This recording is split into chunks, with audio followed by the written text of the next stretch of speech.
बात करें अगर बेहतर रणनीति की, तो सबसे बेहतर रणनीति वही हो सकती है कि आप अपने लक्ष्य के प्रति कितना ईमानदार हैं। नमस्कार साथियों, स्वागत है आप सभी लोगों का फ्यूचर ऑफिसर ऑफिशियल, आपका अपना YouTube platform. Current affair MCQ practice session जो कंटिन्यू रूप से चल रहा है, इसकी 5 क्लास हो चुकी है। उसी क्लास को आगे बढ़ाते हुए हम प्रश्नों के क्रम को आगे बढ़ाएंगे। इस क्रम में हमने पिछली क्लास में जो प्रश्न देखे हुए थे वो आपने किया, आपको आनंद आया, मजा आया होगा। तो उसे एक बार रिवाइज करते हुए आगे बढ़ते हैं। बहुत तेजी से देखेंगे प्रश्नों को, क्योंकि रिवीजन करना बहुत ही आवश्यक है। पहला प्रश्न हमने जो देखा था, भारत एआई इम्पैक्ट समिट 2026 की थीम क्या थी? सर्वजन हिताय सर्वजन सुखाय। इसे आप ध्यान में रखना। तो एक एक प्रश्न को एक्सप्लेनेशन अब नहीं करेंगे हम, तो इसे आप ध्यान में रखेंगे, सर्वजन हिताय सर्वजन सुखाय। आगे बढ़ते हैं, अगले प्रश्न पे आते हैं। तो हमने देखा था कि एसबीआई रिसर्च रिपोर्ट के अनुसार 2026-27 में भारतीय अर्थव्यवस्था की वृद्धि दर क्या अनुमानित है? तो मार्च 2026 में एसबीआई की रिपोर्ट आई थी। उसके अनुसार 2026-27 में जो अनुमानित भारतीय अर्थव्यवस्था की वृद्धि दर है वो 6.6% है। आगे बढ़ते हैं। जो तीसरा प्रश्न देखा, हाल ही में किस राज्य सरकार द्वारा देश का पहला राज्य नवाचार मिशन लॉन्च किया गया था? तो ध्यान रखेंगे, त्रिपुरा राज्य ने पहली बार राज्य नवाचार मिशन लॉन्च किया है, जो कि अटल इनोवेशन मिशन पर आधारित है, जो कि राष्ट्रीय स्तर पर व्यापक स्तर से चलाया जा रहा है। नोएडा इंटरनेशनल एयरपोर्ट के संबंध में कौन सा कथन असत्य है? तो हमने देखा कि यह भारत का सबसे बड़ा ग्रीनफील्ड परियोजना है, सही है। एनसीआर का दूसरा अंतर्राष्ट्रीय हवाई अड्डा है, सही है। लेकिन इसका जो उद्घाटन है वो मुख्यमंत्री योगी आदित्यनाथ जी ने नहीं, बल्कि माननीय प्रधानमंत्री नरेंद्र मोदी जी ने किया था।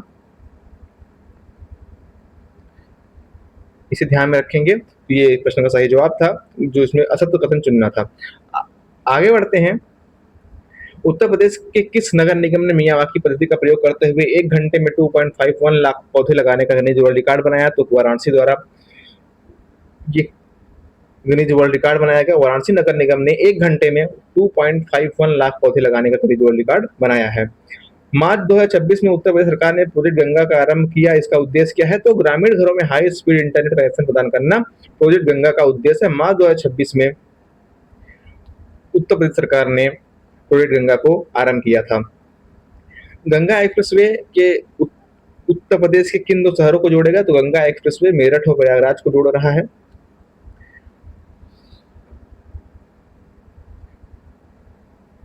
594 किलोमीटर का ये एक्सप्रेसवे है, जो पश्चिमोत्तर उत्तर प्रदेश, पश्चिम का उत्तर प्रदेश और पूर्वी उत्तर प्रदेश को कनेक्शन प्रदान करेगा।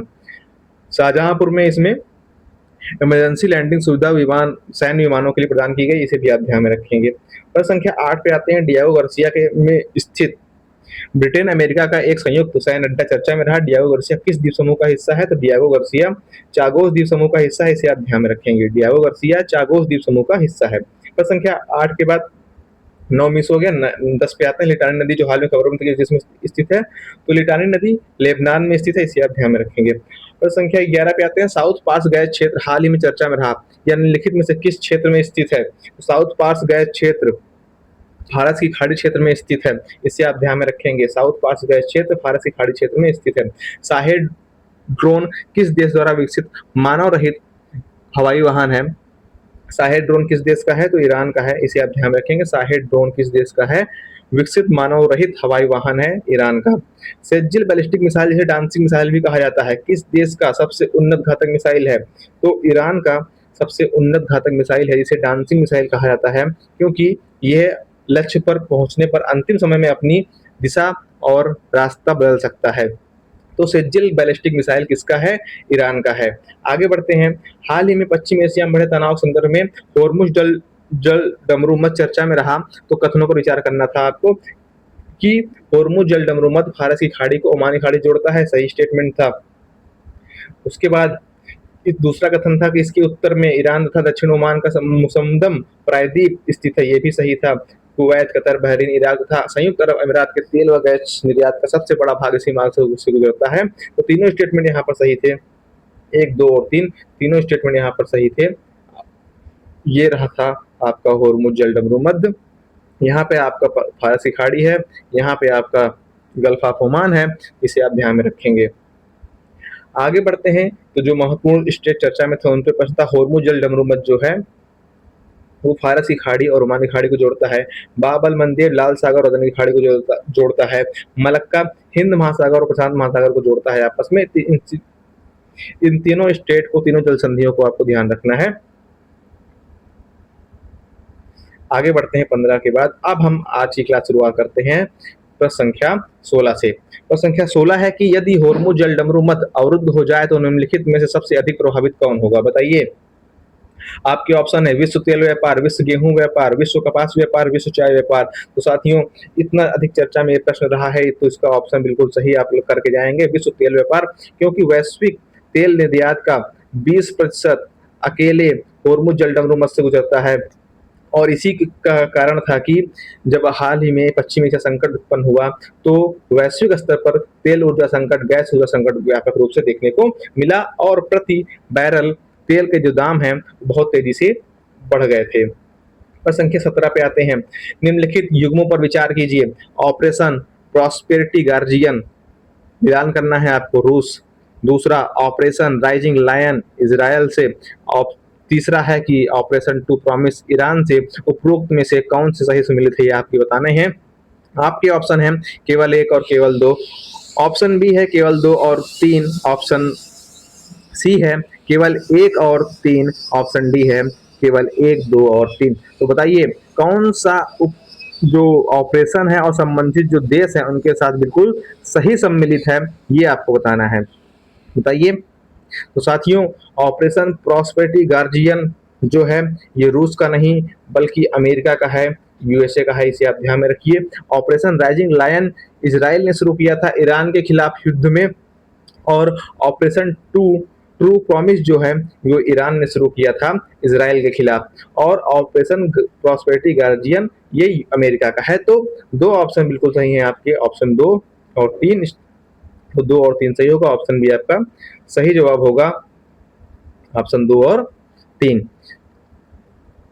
तीन ऑपरेशन को आप ध्यान में रखेंगे। साथ ही ऑपरेशन प्रॉस्पेरिटी जो गार्जियन है ये अमेरिका का ऑपरेशन है और अमेरिका ने इसे 2023 में स्ट्रेट ऑफ होर्मुज से सुरक्षित तेल और गैस के व्यापार के लिए शुरू किया था।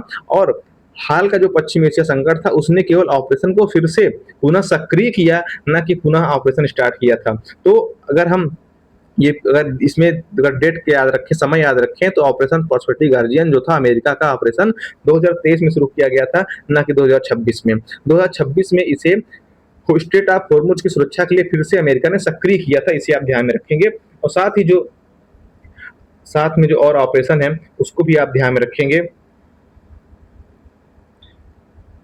वो आपका ऑपरेशन राइजिंग लायन है, ऑपरेशन ट्रू प्रॉमिस है जो इजराइल और ईरान ने शुरू किया था युद्ध में। इनको भी आपको ध्यान में रखना है।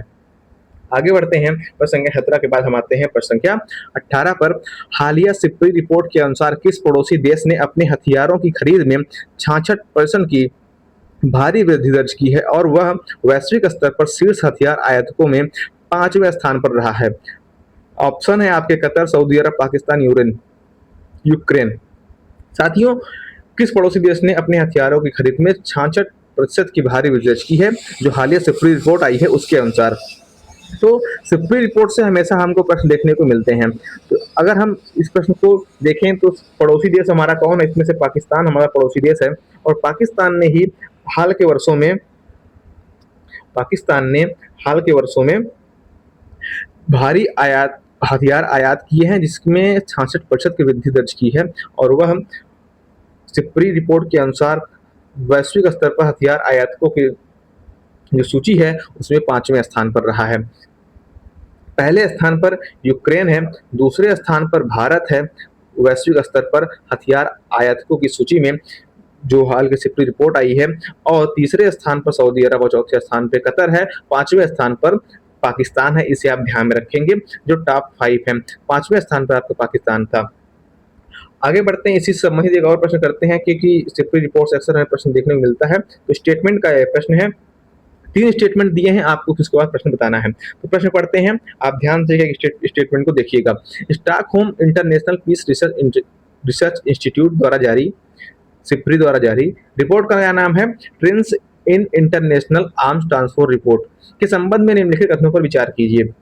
पहला कथन कह रहा है कि भारत दुनिया का दूसरा सबसे बड़ा हथियार आयातक देश बना हुआ है, जबकि यूक्रेन इस सूची में शीर्ष स्थान पर है।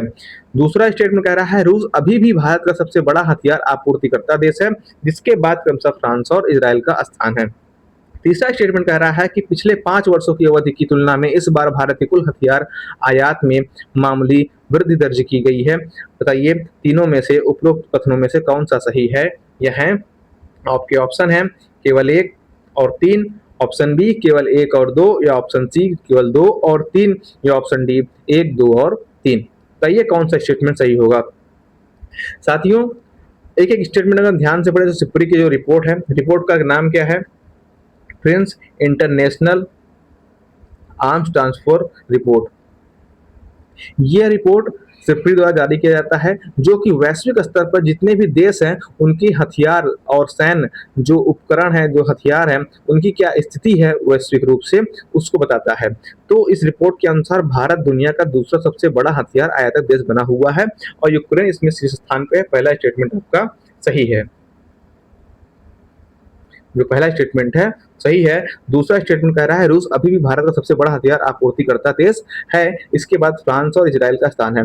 आत्मनिर्भर भारत की पहल के बाद तथा भारत का वैश्विक रूप से विविधतापूर्ण मतलब कई देशों से हथियार अब खरीदने लगा है, अपने संबंध को विविध बनाने लगा है, क्योंकि एक समय था लगभग अभी कुछ वर्षों पहले भारत रूस से लगभग 70% हथियार आयात करता था और अब वो जो आंकड़ा है वो कम होकर लगभग 40 से 50% हो गया है। लेकिन उसके बाद भी रूस अभी भी भारत का सबसे बड़ा हथियार आपूर्तिकर्ता देश बना हुआ है। साथ ही अपने संबंधों को विविधतापूर्ण बनाते हुए भारत अब फ्रांस, इजराइल, स्पेन जैसे देशों से भारी मात्रा में हथियार आयात कर रहा है। तो दूसरा स्टेटमेंट भी सही है। तीसरा स्टेटमेंट कह रहा है कि पिछले 5 वर्षों की अवधि की तुलना में इस बार भारत के कुल हथियार आयात में मामूली वृद्धि दर्ज की गई है। ऐसा नहीं है मामूली, क्योंकि आत्मनिर्भर भारत की पहल के अनुसार पिछले वर्षों में भारत का जो हथियार आयात है उसमें मामूली कमी दर्ज की गई है। तो तीसरा स्टेटमेंट आपका गलत है, क्योंकि आत्मनिर्भर भारत पहल से ऐसे कई हथियार और कई सैन्य उपकरण है जो भारत स्वयं निर्माण कर रहा है, न कि उन्हें आयात कर रहा है, बल्कि उनको निर्यात को बढ़ावा दिया जा रहा है। तो तीसरा स्टेटमेंट गलत है। पहला और दूसरा स्टेटमेंट आपका सही है। ऑप्शन बी आपका सही जवाब होगा। ऑप्शन बी केवल 1 और 2 स्टेटमेंट इसमें से सही है। आगे बढ़ते हैं और हम आते हैं प्रश्न संख्या 20 पर। प्रश्न संख्या 20 भी रिपोर्ट से संबंधित है। इन रिपोर्ट को ध्यान रखना बहुत आवश्यक है आपके लिए। यहाँ से कोई ना कोई प्रश्न जरूर फंस जाता है। प्रश्न संख्या 20 में रिपोर्ट्स का प्रश्न है। रिपोर्ट क्या है? विश्व प्रसन्नता रिपोर्ट 2026 के संदर्भ में निम्नलिखित कथनों पर विचार कीजिए। पहला कथन है इस सूचकांक में लगातार 9वीं बार फिनलैंड को शीर्ष स्थान प्राप्त हुआ है। दूसरा कथन है कि इस वर्ष के सूचकांक में भारत ने अपनी रैंकिंग में सुधार करते हुए 116वां स्थान प्राप्त किया है। और तीसरा कथन है कि दक्षिण एशियाई देशों में केवल पाकिस्तान ही प्रसन्नता के मामले में भारत से बेहतर स्थिति में है। उपरोक्त कथनों में से कौन सा सही है या है, ये आपको बताने हैं। आपके ऑप्शन है केवल 1 और 2, केवल 2 और 3, या फिर केवल 1 और 3, या ऑप्शन डी 1, 2 और 3। बताइए कौन सा स्टेटमेंट सही होगा? तेजी से कमेंट करके जवाब दीजिएगा सब लोग विश्व प्रसन्नता रिपोर्ट 2026 के संदर्भ में। साथियों, विश्व प्रसन्नता रिपोर्ट 2026 संदर्भ में अगर हम बात करें तो इसमें जो पहला स्टेटमेंट है कि इस सूचकांक में लगातार 9वीं बार फिनलैंड को शीर्ष स्थान प्राप्त हुआ है, तो बिल्कुल सही स्टेटमेंट है। फिनलैंड लगातार 9वीं बार पहले स्थान पर रहा है विश्व प्रसन्नता रिपोर्ट 2026 में। उसके बाद जो दूसरा कथन है कि इस वर्ष के सूचकांक में भारत ने अपनी रैंकिंग सुधार करते हुए 116वां स्थान प्राप्त किया है, तो 2026 की जो रिपोर्ट है उसमें भारत ने 116वां स्थान प्राप्त किया है। 2025 में भारत 118वें स्थान पे था, तो 2 अंकों का सुधार हुआ है भारत के रैंक में। तीसरा स्टेटमेंट कह रहा है कि दक्षिण एशियाई देशों में केवल पाकिस्तान ही प्रसन्नता के मामले में भारत से बेहतर स्थिति में है। जब आप व्यवहारिक रूप से इस स्टेटमेंट को पढ़ेंगे तो आप काट देंगे प्रश्न को कि पाकिस्तान भारत से बेहतर स्थिति में कैसे हो सकता है, क्योंकि वहाँ के तो जो रील्स आप देखते हैं, जो स्थिति आप देखते हैं, जो उससे हम वाकिफ भी हैं कि वहाँ की हालत बहुत ही खराब है। लेकिन अब ये रिपोर्ट कैसे तैयार की जा रही है मालूम नहीं, किन आंकड़ों पर आधारित है। लेकिन पाकिस्तान के साथ साथ नेपाल भी दक्षिण एशियाई देश में ऐसा देश है जिसकी जो रैंक है भारत से बेहतर स्थिति में है। तो तीसरा स्टेटमेंट गलत है। पाकिस्तान के साथ साथ नेपाल भी भारत से बेहतर स्थिति में है। तो स्टेटमेंट तीसरा इसमें गलत है। 1 और 2 स्टेटमेंट सही है। ऑप्शन ए आपका सही जवाब होगा, स्टेटमेंट 1 और 2। तो ये रहा 2025 की रिपोर्ट, जिसमें भारत 147 देशों में 118वें स्थान पे था, फिनलैंड पहले स्थान पे था और डेनमार्क दूसरे स्थान पे था। 2025 का रिपोर्ट इसलिए दिखा रहे हैं कि भैया पीसीएस की तो हम कह नहीं सकते कि कौन सा रिपोर्ट पूछ लिया, 2025 वाला भी देख लीजिए। और 26 में भारत की जो रैंक है वो 116 है।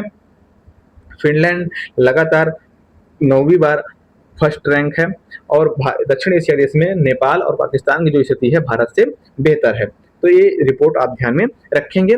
हम आगे बढ़ते हैं, प्रश्न संख्या 21 पे आते हैं। प्रश्न संख्या 21 है कि साहित्य अकादमी पुरस्कार 2025 के संदर्भ में निम्नलिखित कथनों पर विचार कीजिए। साहित्य अकादमी पुरस्कार 2025 के संदर्भ में लिखित कथनों पर विचार कीजिए। देखिए, मार्च में अप्रैल का करंट अफेयर के प्रश्नों का अभ्यास कर रहे हैं हम, क्योंकि हाल में मई और जून निकल चुका। उस पर हम जो करंट अफेयर है उसका अपडेट टेलीग्राम पे दिया जा रहा है, तो आप पढ़ के भूल जाते हैं। तो पढ़ के भूलिए ना, इसलिए पिछले 2-3 महीने का जो करंट अफेयर है उस पर प्रश्न बनाए जा रहे हैं अभी, जिससे आगे आप पढ़ते रहें और पीछे जो प्रश्न आप पढ़ चुके हैं, जो करंट अफेयर पढ़ चुके हैं, उस प्रश्नों का अभ्यास दोनों से तैयार करते रहें। ये अभी जो प्रश्न आपका 2 दिन से चल रहा है, जो सेशन चल रहा है, इसमें लगभग मार्च और अप्रैल करंट अफेयर के प्रश्न बनाए जा रहे हैं, तो उस दौरान का प्रश्न है। तो आइए करते हैं, आते हैं प्रश्न पर वापस आते हैं, बदकही में समय निकल जाएगा। साहित्य अकादमी पुरस्कार 2025 के संदर्भ में लिखित को तैयार करना है आपको। पहला कथन है कि वर्ष 2025 का हिंदी भाषा का साहित्य अकादमी पुरस्कार वरिष्ठ साहित्यकार ममता कालिया जी को प्रदान किया जाएगा। दूसरा है, उन्हें यह पुरस्कार उनके प्रसिद्ध उपन्यास दुखम सुखम के लिए दिया जाएगा। उपरोक्त में से कौन सा कथन सही है या है, ये आपको बताना है। आपके ऑप्शन केवल एक, केवल दो। ऑप्शन सी एक और दो दोनों, या ऑप्शन डी ना तो एक ना तो दो। जल्दी से लगा दीजिए सही वाला जवाब। देखिए, बहुत लोग सी दे रहे हैं, बहुत बढ़िया। वर्ष 2025 का हिंदी भाषा का, प्रयागराज वाले गलत कर रहे हैं तो गड़बड़ बात है। वर्ष 2025 का जो हिंदी भाषा का साहित्य अकादमी पुरस्कार था वो वरिष्ठ साहित्यकार ममता कालिया जी को प्रदान किया जाएगा। पहला स्टेटमेंट बिल्कुल सही है, ठीक है। और उन्हें यह पुरस्कार उनके प्रसिद्ध उपन्यास दुखम सुखम के लिए नहीं, बल्कि जीते जी इलाहाबाद के लिए दिया जा रहा है। जो उनकी रचना है जीते जी इलाहाबाद, उसके लिए प्रदान किया जाएगा। तो दूसरा स्टेटमेंट गलत है, केवल एक स्टेटमेंट सही है। इसमें ऑप्शन ए सही जवाब होगा, केवल एक। ये उनकी जो रचना है साहित्य अकादमी पुरस्कार हिंदी भाषा का, उन्हें दिया गया ममता कालिया जी को। जो रचना है जीते जी इलाहाबाद। तो प्रयागराज वालों ध्यान रखना, जीते जी इलाहाबाद, और मौका मिले जरूर पढ़ना इसको एक बार। आगे बढ़ते हैं, प्रश्न संख्या 22 पे आते हैं। पुरस्कारों की बात हो रही है तो पुरस्कार के संबंध में चर्चा में रहने वाला एक और प्रश्न देख लेते हैं। क्या पता पीसीएस वहां से प्रश्न पूछ ही ले। 98वें अकादमी पुरस्कार अर्थात ऑस्कर 2026 के संबंध में निम्नलिखित कथनों पर विचार करना है। ठीक है, पहला स्टेटमेंट है कि फिल्म वन बैटल आफ्टर अनादर ने सर्वश्रेष्ठ फिल्म का पुरस्कार जीता। दूसरा कह रहा है कि ऑटम ड्यूराल्ड ऑस्कर इतिहास में सर्वश्रेष्ठ छायांकन का पुरस्कार जीतने वाली पहली महिला छायाकार बनी है। और तीसरा कह रहा है कि नॉर्वे ने फिल्म सेंटिमेंटल वैल्यू के लिए अपना पहला सर्वश्रेष्ठ अंतर्राष्ट्रीय फीचर फिल्म का पुरस्कार जीता है। उपरोक्त में से कौन सा या से सही है या है, कथनों में से कौन सा सही है या है, ये आपको बताना है। 22वां प्रश्न है, कमेंट में जवाब दीजिएगा सब लोग। ऑप्शन है यहाँ पे केवल 1 और 2, ऑप्शन बी केवल 2 और 3, ऑप्शन सी केवल 1 और 3, ऑप्शन डी केवल 1, 2 और 3। तो बताइए कौन सा स्टेटमेंट सही है। ऑस्कर 2026 के संबंध में हम बात करें तो सर्वश्रेष्ठ फिल्म आप जरूर ध्यान में रखेंगे। सर्वश्रेष्ठ फिल्म का जो पुरस्कार है वन बैटल आफ्टर अनादर को मिला है। पहला स्टेटमेंट सही है। और कुछ चीजें जो पहली बार हो जाती है तो वो भी हमारे लिए इंपॉर्टेंट हो जाता है देखना। तो ऑटम ड्यूराल्ड आर्कारपा को ऑस्कर इतिहास में सर्वश्रेष्ठ छायांकन का पुरस्कार जीतने वाली पहली महिला छायाकार बनी, ये स्टेटमेंट भी सही है। नॉर्वे ने फिल्म सेंटिमेंटल वैल्यू के लिए अपना पहला सर्वश्रेष्ठ अंतर्राष्ट्रीय फीचर फिल्म का पुरस्कार जीता है, ये स्टेटमेंट भी सही है। तो तीनों स्टेटमेंट सही हैं, ऑप्शन डी आपका सही जवाब होगा। 1, 2 और 3 तीनों सही हैं। आपको सबसे ज्यादा क्या ध्यान रखना है कि सर्वश्रेष्ठ फिल्म का जो पुरस्कार है ऑस्कर 2026 किससे प्रदान किया गया, वन बैटल आफ्टर अनादर को। आगे बढ़ते हैं, प्रश्न संख्या 22 के बाद आते हैं प्रश्न संख्या हम 23 पर।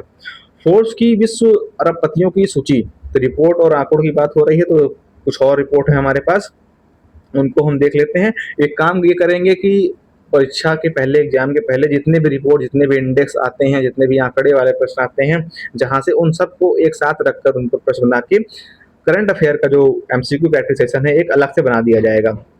आइए प्रश्न संख्या 23 पर आते हैं। फोर्ब्स की विश्व अरबपतियों की सूची 2026 के अनुसार सबसे अमीर भारतीयों के संदर्भ में निम्नलिखित विकल्पों पर विचार कीजिए। पहला है सबसे अमीर भारतीय मुकेश अंबानी जी, दूसरा है सबसे अमीर भारतीय गौतम अडानी जी, तीसरा है भारत की सबसे अमीर महिला सावित्री जिंदल जी। ऑप्शन है आपके केवल 1 और 2, ऑप्शन बी केवल 2 और 3, ऑप्शन सी केवल 1 और 3, ऑप्शन डी 1, 2 और 3। तो मार्च 2026 में फोर्ब्स की जो विश्व अरबपतियों की सूची आई थी उसके अनुसार जो भारत में जो स्थिति थी वो बिल्कुल प्रश्न के अकॉर्डिंग थी। सबसे अमीर भारतीय मुकेश अंबानी जी हैं और दूसरे अमीर भारतीय गौतम अडानी जी थे और तीसरे भारत की सबसे अमीर महिला थी सावित्री जिंदल जी। तीनों स्टेटमेंट सही है। लेकिन अगर हम ये मार्च 2026 की फोर्ब्स की रिपोर्ट थी और हाल ही में बिलियनियर ब्लूमबर्ग की रिपोर्ट आई है जिसके अनुसार भारत में गौतम अडानी जी पहले स्थान पर आ गए हैं और मुकेश अंबानी जी दूसरे स्थान पर आ गए हैं उस रिपोर्ट के अनुसार। तो ये स्थिति बदलती रहती है, इसे आप अंतिम समय में लगभग नवंबर का जो करंट अफेयर होगा उसमें देख के जाइएगा। और प्रश्न में अगर फोर्ब्स की 2026 के अनुसार पूछेगा तो आप इस क्रम को ध्यान में रखेंगे। बिलियनियर ब्लूमबर्ग के रिपोर्ट के अनुसार पूछेगा तो पहले स्थान पर गौतम अडानी जी को रखेंगे, दूसरे स्थान पर मुकेश अंबानी जी को। और प्रयागराज के लिए महत्वपूर्ण उपलब्धि अलक पांडे जी का नाम इस बार फोर्ब्स की सूची में था, उसे भी आप ध्यान में रखें अगर आप प्रश्न आता है तो। आगे बढ़ते हैं, प्रश्न संख्या 24 पे आते हैं। 2 स्टेटमेंट दिया है और पूछा जा रहा है कौन सा कथन असत्य है। असत्य पर ध्यान दीजिएगा, कौन सा कथन असत्य है ये पूछा जा रहा है। प्रश्न संख्या 24 2 स्टेटमेंट है। पहला स्टेटमेंट है कि लद्दाख के उपराज्यपाल विनय कुमार सक्सेना ने केंद्र शासित प्रदेश में 5 नए जिलों के गठन को मंजूरी दे दी है, जिससे जिलों की कुल संख्या 7 हो गई है। लद्दाख में पहले 2 जिले थे, अब संख्या 7 हो गई है। नवगठित जिले नुब्रा, शाम, चांगथांग, जास्कर और द्रास हैं। इससे पहले लद्दाख में केवल 2 जिले थे, लेह और कारगिल। कौन सा कथन असत्य है ये पूछ रहा है आपसे, तो बताइए। कोई भी कथन असत्य नहीं है, ना तो 1 और ना ही 2, दोनों स्टेटमेंट आपके सही हैं। लद्दाख में पहले 2 जिले थे, हाल ही में संख्या बढ़ाकर 7 की गई है और जो नए एडेड जिले हैं वो है नुब्रा, शाम, चांगथांग, जास्कर और द्रास। तो पहले जो 2 जिले थे वो लेह और कारगिल। तो अब संख्या 7 हो गई लद्दाख के जिलों की। लद्दाख केंद्र शासित क्षेत्र के संबंध में जो प्रदेश है भारत में उसमें सबसे बड़ा क्षेत्र है। आगे बढ़ते हैं, प्रश्न संख्या 24 के बाद आते हैं प्रश्न संख्या 25 पर। भारत की आगामी जनगणना के संबंध में लिखित कथनों पर विचार कीजिए। देखिए अभी जनगणना हो रही है और 2026-27 की जो जनगणना है बहुत ही इंपॉर्टेंट है। वहां से प्रश्न बनने की संभावना प्री में भी है, मेंस में भी है। और अभी जो जनगणना हो रही है उसमें यह 2 चरणों में जनगणना होनी है। अभी हाल के समय में हाउस लिस्टिंग हो रहा है, घरों की गणना की जा रही है। फरवरी 2027 से जनसंख्या की गणना की जाएगी। तो उस पर जो प्रश्न है, जो संबंधित महत्वपूर्ण तथ्य हैं, उन प्रश्नों को आप ध्यान में रखेंगे। जो संबंधित महत्वपूर्ण फैक्ट है उन्हें बिल्कुल याद करके रख लीजिएगा, रट लीजिएगा कि शुभंकर क्या है, ब्रांड एम्बेसडर कौन है जनगणना के संबंध में क्या महत्वपूर्ण बातें हैं। आइए उन्हीं पर आधारित प्रश्नों को करते हैं। प्रश्न संख्या 25, भारत की आगामी जनगणना के संबंध में निम्नलिखित कथनों पर विचार कीजिए। पहला है कि यह भारत की पहली पूर्णतः डिजिटल जनगणना होगी। दूसरा है कि इसमें 1931 के बाद पहली बार सभी जातियों की गणना की जाएगी। और तीसरा स्टेटमेंट है कि 2021 की जनगणना कोविड-19 महामारी के कारण स्थगित कर दी गई थी। उपरोक्त में से कौन सा कथन सही है। ऑप्शन है यहाँ पे केवल 1 और 2, ऑप्शन बी केवल 2 और 3, ऑप्शन सी 1 और 3 या ऑप्शन डी 1, 2 और 3। 10 वर्षों के अंतराल पर जनगणना होती थी। 2021 की जनगणना कोविड-19 जो महामारी थी उसे स्थगित कर दी गई थी। तो तीसरा स्टेटमेंट सही है। 1931 के बाद पहली बार सभी जातियों की गणना की जाएगी। 1881 से जनगणना प्रारंभ है भारत में। 1931 में पहली बार जातियों की गणना की गई थी, उसके बाद से जातियों की गणना नहीं की जा रही थी। 2011 में प्रयास किया गया था लेकिन आंकड़े जारी नहीं किए गए थे। तो उसके बाद से जो 2017 की जनगणना है उसमें पहली बार जातियों की गणना की जा रही है। तो दूसरा स्टेटमेंट भी सही है। और यह पहली बार है जिसमें पूर्णतः डिजिटल जनगणना की जा रही है। डिजिटल उपकरणों का उपयोग किया जा रहा है, ऑनलाइन डेटा तैयार किया जाएगा सब चीज का। तो इसमें पहला, दूसरा और तीसरा तीनों स्टेटमेंट आपके सही हैं, इसे आप ध्यान में रखेंगे। तीनों स्टेटमेंट आपके सही हैं।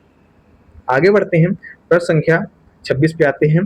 भारत में पहली देशव्यापी व्यवस्थित जनगणना किसके शासनकाल में हुई थी? ऑप्शन है आपके Lord Mayo, Lord Ripon, Lord Curzon, Lord Lytton. बताइए। पहला ऑप्शन आपको मेयो दिख रहा है, जल्दी से मार दीजिए ताड़ा से। पहली बार जो जनसंख्या की जनगणना का प्रयास किया गया था 1972 में लॉर्ड मेयो के शासनकाल में, लेकिन यह प्रयास किया गया था, व्यवस्थित जनगणना नहीं थी। और उसके बाद लॉर्ड रिपन के शासनकाल में 1881 में, हमने 1972 लिख दिया था क्या? 1872 में पहली बार लॉर्ड मेयो के शासनकाल में जनगणना का प्रयास हुआ था, लेकिन ये व्यवस्थित जनगणना नहीं थी। उसके बाद 1881 में व्यवस्थित जनगणना की गई लॉर्ड रिपन के शासनकाल में, तो यह भारत की पहली जनगणना थी। इसे आप ध्यान में रखेंगे। तो प्रश्न का जो सही जवाब होगा, लॉर्ड रिपन के शासनकाल में भारत में पहली देशव्यापी व्यवस्थित जनगणना प्रारंभ हुई थी 1881 में। और अब की जो जनगणना हो रही है वो भारत की जनगणना की बात करें तो भारत की वो 16वीं जनगणना है। कौन सी है? भारत की 16वीं जनगणना है। और आजाद भारत की 8वीं जनगणना है। तो ये पॉइंट भी, फैक्ट भी आप ध्यान में रखेंगे। आगे बढ़ते हैं प्रश्न संख्या 26 के बाद प्रश्न संख्या 27 पर जनगणना का ही प्रश्न है। कोई प्रश्न और फैक्ट छोड़ने का प्रयास नहीं है, क्योंकि कुछ भी पूछे हम करके आएंगे, ये हमारा लक्ष्य है। जनगणना 2027 के संदर्भ में निम्नलिखित कथनों पर विचार कीजिए। पहला कथन है कि केंद्रीय गृह मंत्री द्वारा नई दिल्ली में इसके शुभंकरों, प्रगति और विकास का अनावरण किया गया। दूसरा कह रहा है कि प्रगति एक महिला प्रगणक है और विकास एक पुरुष प्रगणक के रूप में महत्वपूर्ण प्रतीक है। उपरोक्त में से कौन सा ऐसे कथन सत्य है? ऑप्शन है आपके केवल एक, ऑप्शन बी केवल दो, ऑप्शन सी एक और दो दोनों, ऑप्शन डी ना तो एक और ना ही दो। साथियों, जनगणना 2027 के संबंध में पहली डिजिटल जनगणना है। 1931 के बाद पहली बार जातीय जनगणना की जा रही है। इसमें स्वगणना की सुविधा भी उपलब्ध है कि आप स्वयं अपनी गणना कर सकते हैं डिजिटल ऑनलाइन के माध्यम से। साथ ही जो शुभंकर, ये महत्वपूर्ण फैक्ट के साथ आपको क्या ध्यान रखना है, शुभंकर और ब्रांड एम्बेसडर। शुभंकर क्या है? प्रगति एक महिला प्रगणक और विकास एक पुरुष प्रगणक। तो दोनों स्टेटमेंट सही है इसमें। ऑप्शन सी आपका सही जवाब होगा। ब्रांड एम्बेसडर कौन है जनगणना 2027 के? तो सुदर्शन पटनायक जी का नाम आपने सुना होगा, जो कि एक रेत सैंड आर्टिस्ट हैं। कई बार जब कुछ ऐसा है विशेष अवसरों पर आपने उड़ीसा के तट पर ये महत्वपूर्ण आकृतियां बनाते हैं, तो इनको इस बार जनगणना 2027 का ब्रांड एम्बेसडर बनाया गया है सुदर्शन पटनायक जी को, जो कि एक सैंड आर्टिस्ट है। आगे बढ़ते हैं प्रश्न संख्या 27 के बाद प्रश्न संख्या 28 पर। जनगणना 2027 के सुचारू संचालन के लिए लॉन्च किए गए डिजिटल उपकरणों को किस संस्था द्वारा विकसित किया गया है? ऑप्शन है आपके राष्ट्रीय सूचना विज्ञान केंद्र, ऑप्शन बी उन्नत संगणन विकास केंद्र, ऑप्शन सी भारतीय अंतरिक्ष अनुसंधान संगठन, ऑप्शन डी नीति आयोग। जनगणना 2027 के सुचारू संचालन के लिए लॉन्च किए गए डिजिटल उपकरणों को किस संस्था द्वारा विकसित किया गया है? तो सी डैक, उन्नत संगणन विकास केंद्र ने जो डिजिटल उपकरण है उनका विकास किया है। तो ऑप्शन बी आपका सही जवाब होगा। क्या ध्यान में रखना है आपको? सी डैक ने जनगणना 2027 के जो उपकरण हैं डिजिटल, उनको विकसित किया है। तो इन महत्वपूर्ण बिंदुओं को आप ध्यान में रखेंगे जनगणना 2027 के संबंध में। प्रश्न की गिनती करें तो हमने जनगणना के संबंध में 1 2 3 4 प्रश्न किए, लेकिन प्रश्न केवल 4 किए, लेकिन लगभग 4 तो 16 फैक्ट हमने तैयार कर लिया होगा जनगणना के संबंध में। तो उसमें से कोई भी प्रश्न आए आपको करके आना है, छोड़ना नहीं है, गलत नहीं करना है। आगे आते हैं प्रश्न संख्या 29 पर। हम प्रश्न संख्या 29 कह रहा है कि उज़्बेकिया जुबिन गार्गिना क्या है जो हाल ही में खबरों में देखा गया? एक प्रकार का वायरस, पौधे की एक नई प्रजाति, एक आक्रामक खरपतवार, ऑप्शन डी इनमें से कोई नहीं। बताइए। हाल ही में खबरों में देखा गया उज़्बेकिया जुबिन गार्गियाना क्या है? तो साथियों, उज़्बेकिया जुबिन गार्गियाना जो नामक एक प्रजाति से हाल में खोजा गया है इसे। यह एक पौधे की नई प्रजाति है जिसे असम के मानस नेशनल पार्क में खोजा गया। और इसका नामकरण उज़्बेकिया जुबिन गर्गियाना इसलिए रखा गया कि असम के एक बहुत ही मशहूर प्रसिद्ध संगीतकार जुबिन गर्ग जो थे, उनकी हाल ही में मृत्यु हो गई थी। उनकी श्रद्धांजलि के लिए, उनको यादगार बनाने के लिए पौधे की एक नई प्रजाति जो कि असम के मानस नेशनल पार्क में खोजी गई, उसका नामकरण उनके नाम पर कर दिया गया है। क्या नामकरण किया गया है? उज़्बेकिया जुबिन गर्गियाना। है क्या ये? पौधे की एक नई प्रजाति जो असम के मानस नेशनल पार्क में खोजी गई। तो इसे आप ध्यान में रखेंगे, याद रहना चाहिए ये। आते हैं प्रश्न संख्या 29 के बाद प्रश्न संख्या 30 पर। लिजो लीजियोनियर्स रोग जो हाल ही में खबरों में था, किस कारक के कारण होता है? ये आपको बताना है। लीजियोनियर्स रोग जो हाल ही में खबरों में था, किस कारक के कारण होता है? ये आपको बताना है। बैक्टीरिया, वायरस, प्रोटोजोआ या इनमें से कोई नहीं। तो साथियों, लीजियोनियर्स जो रोग है, ये बैक्टीरिया के कारण फैलता है। आपने निमोनिया सुना होगा।